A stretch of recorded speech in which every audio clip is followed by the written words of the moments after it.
Hey guys, so recently I got fired at my workplace for allegedly starting a fire in the break room. Long story short, I had a really bad case of insomnia the past couple of nights to the point where I had to drink 5 energy drinks throughout my shift, which obviously isn't good. So I talked to a friend about it and allegedly, they gave me a wheat brownie to help out with my problem. The only issue is I ate one the night before and when I woke up I was still high. And I ran out of call out time. So obviously I pushed through and went to work. When my first break came, I was really hungry and put some mac and cheese in the microwave. Turns out, it exploded and the fireman said that, allegedly, I put in a paint can instead. I told him that it wasn't mine, but my manager didn't care and found out and fired me, and now I am jobless. So to celebrate that, I decided to watch Mickey's The Mousetrap, a 2024 film directed by Jamie Bailey and written by Simon Phillips. Let's check it out.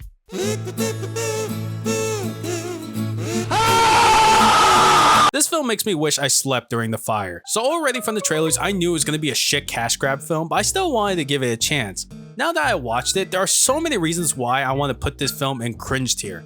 To start off, the story itself is generic. If you remove the mask and Steamboat Willie from the film, nothing would have changed. Despite me not liking Blood and Honey that much when I first watched it, it now looks like Kevin Smith's Clerks compared to this. See, with Blood and Honey, especially its sequel, if you remove Winnie the Pooh from the film, it can sort of work, but it wouldn't really be the same. Meanwhile here, while the slasher concept is somewhat interesting, there's nothing else added to make it feel like a Steamboat Willie film.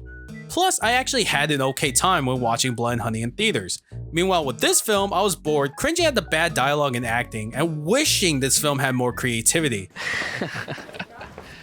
Man, he's dead. What? Like if he was in a horror movie, you'd never say, "I'll be right back," because then you don't. You just die. I used to think Who the fuck says that during a birthday party? Especially from the slasher side. The only thing I liked from it was the fact that it was going for a William Dafoe Green Goblin effect. And maybe, if it continued to lean into it, it would have made the slasher more interesting. But no, the slasher wasn't even threatening to look at. It sounded cool at best and looked goofy at worst. Beep, beep, beep. The caller you're trying to reach is dead. Oh my golly gosh, look at you. Go find your friends so that we can all play a game of hide and seek. But this time, if I find any of you, it's game over.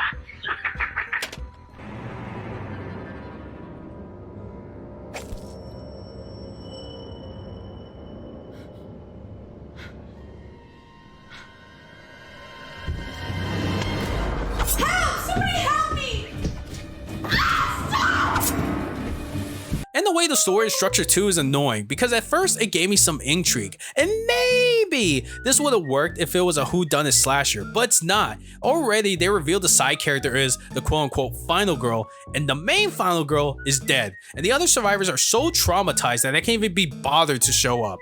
And the main slasher is the manager from the beginning that got possessed by the Mickey Mouse mask, killing Alex, who is the dead final girl, and their friends in the arcade. And during the movie they try to play it off as if it's a whodunit, but by the end it shows that none of the friends are in on the killing. So why even bother with that element other than to waste time? The kills too aren't that good to write home about, but they're kills nonetheless. Overall, this film really disappointed me, frustrated me more than Blood and Honey, and left me with more questions than answers. But with all that being said, I respect the film for being a released film. I would rather see a shit film from indie filmmakers trying to make their mark on the world than a film that can never be shown or released. Plus, as an aspiring filmmaker, if they can make a film, whether good or bad, why can't we all do the same?